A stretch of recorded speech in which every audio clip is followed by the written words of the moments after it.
शाम हो चुकी थी और एक छोटे से पिज्जा रेस्टोरेंट में डिलीवरी बॉय का काम करने वाला शेरू दिन की आखिरी डिलीवरी के लिए तैयार था। वह खुश था क्योंकि छुट्टी से पहले उसे यही आखिरी डिलीवरी करनी थी और फिर वह अपने दोस्तों के साथ मूवी देखने जा रहा था। डिलीवरी का पता देखकर शेरू की खुशी काम हो गई। यह डिलीवरी एक पुरानी वीरान हवेली में होनी थी जो शहर के बाहरी इलाके में थी।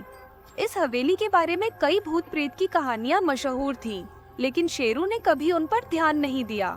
रेस्टोरेंट का मालिक उसे हवेली के बारे में चेतावनी देने लगा। वह जगह अच्छी नहीं है। मैंने सुना है कि रात में वहां गए लोग वापस नहीं लौटे। शेरू हंसा और बोला, साहब, भूत प्रेत जैसी कोई चीज नहीं होती। ये तो बस लोगों को डराने की चीजें हैं। मैं बस पिज्जा पहुंचा दूंगा। शेरू ने पिज्जा अपनी बाइक पर रखा और हवेली की ओर चल पड़ा। रास्ते में अंधेरा गहराता जा रहा था और हवा अचानक ठंडी चलने लगी थी। पेड़ अजीब तरह से हिल रहे थे और शेरू को अजीब सा लग रहा था कि कुछ गड़बड़ है, लेकिन उसने इसे अनदेखा किया और अपनी बाइक चलाता रहा। जैसे ही वह हवेली के पास पहुंचा, उसकी बाइक की हेडलाइट धुंधली होने लगी। हवेली बिल्कुल वैसी ही थी जैसी उसने कहानियों में सुनी थी, बड़ी, जर्जर और चारों ओर खौफनाक माहौल। हवेली का लोहे का गेट जंग से ढका हुआ था और जब शेरू ने उसे खोला तो तेज कान फाड़ देने वाली चरमराहट की आवाज आई। उसने अपने पैरों के नीचे सूखे पत्ते और टूटी हुई टहनियां महसूस की, जैसे कोई उसका स्वागत कर रहा हो। जैसे ही वह हवेली के मुख्य द्वार पर पहुंचा, शेरू ने देखा कि दरवाजा खुला था, जैसे उसका इंतजार कर रहा हो। उसने हिचकिचाते हुए एक कदम उठाया और हवेली के अंदर कदम रखा। अंदर की दीवारें पुरानी, गंदी और धूल भरी थीं। अचानक उसे एक आवाज सुनाई दी, जैसे कोई धीरे से बुदबुदा रहा हो। शेरू ने इधर उधर देखा, लेकिन वहां कोई नहीं था। उसे लगा कि यह उसका भ्रम है। उसने सोचा, शायद यह हवा की आवाज है। उसने अपने फोन से टॉर्च ऑन की और अंधेरे में आगे बढ़ता रहा। हवेली के अंदर घना अंधेरा था और शेरू को लगा कि उसके कदमों के साथ साथ उसे किसी और के कदमों की भी आवाज आ रही है। जैसे ही वह मुड़ा, वहाँ कुछ नहीं था, सिर्फ अंधेरा।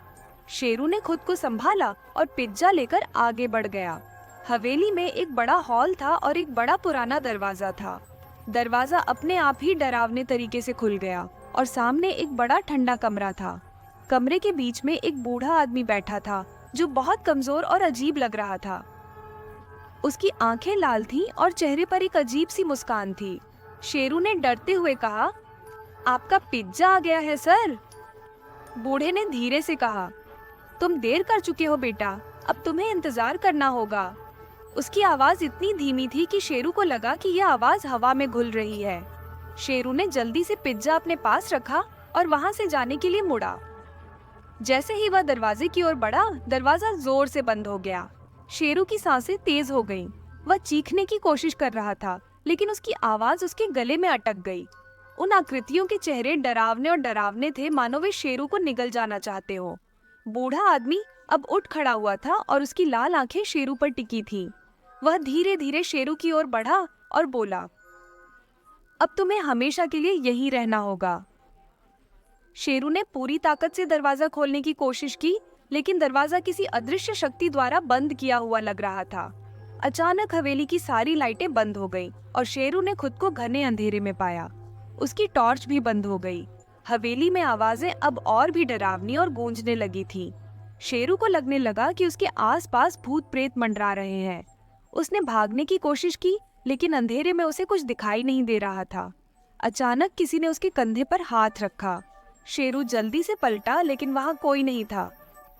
उसकी सांसें तेज हो गईं और माथे पर पसीना आ गया। तभी उसे एक दरार से एक हल्की रोशनी आती हुई दिखाई दी। उसने अपनी पूरी हिम्मत जुटाई और उस रोशनी की ओर भागने का फैसला किया। वह रोशनी बाहर खुलने वाली एक खिड़की से आ रही थी। शेरू ने किसी तरह खिड़की खोली और बाहर कूद गया। धूल और कीचड़ से लथपथ वह हवेली के गेट की ओर तेजी से भागने लगा। उसे अभी भी पीछे से उन भूतिया आकृतियों की आवाजें और हंसी सुनाई दे रही थी।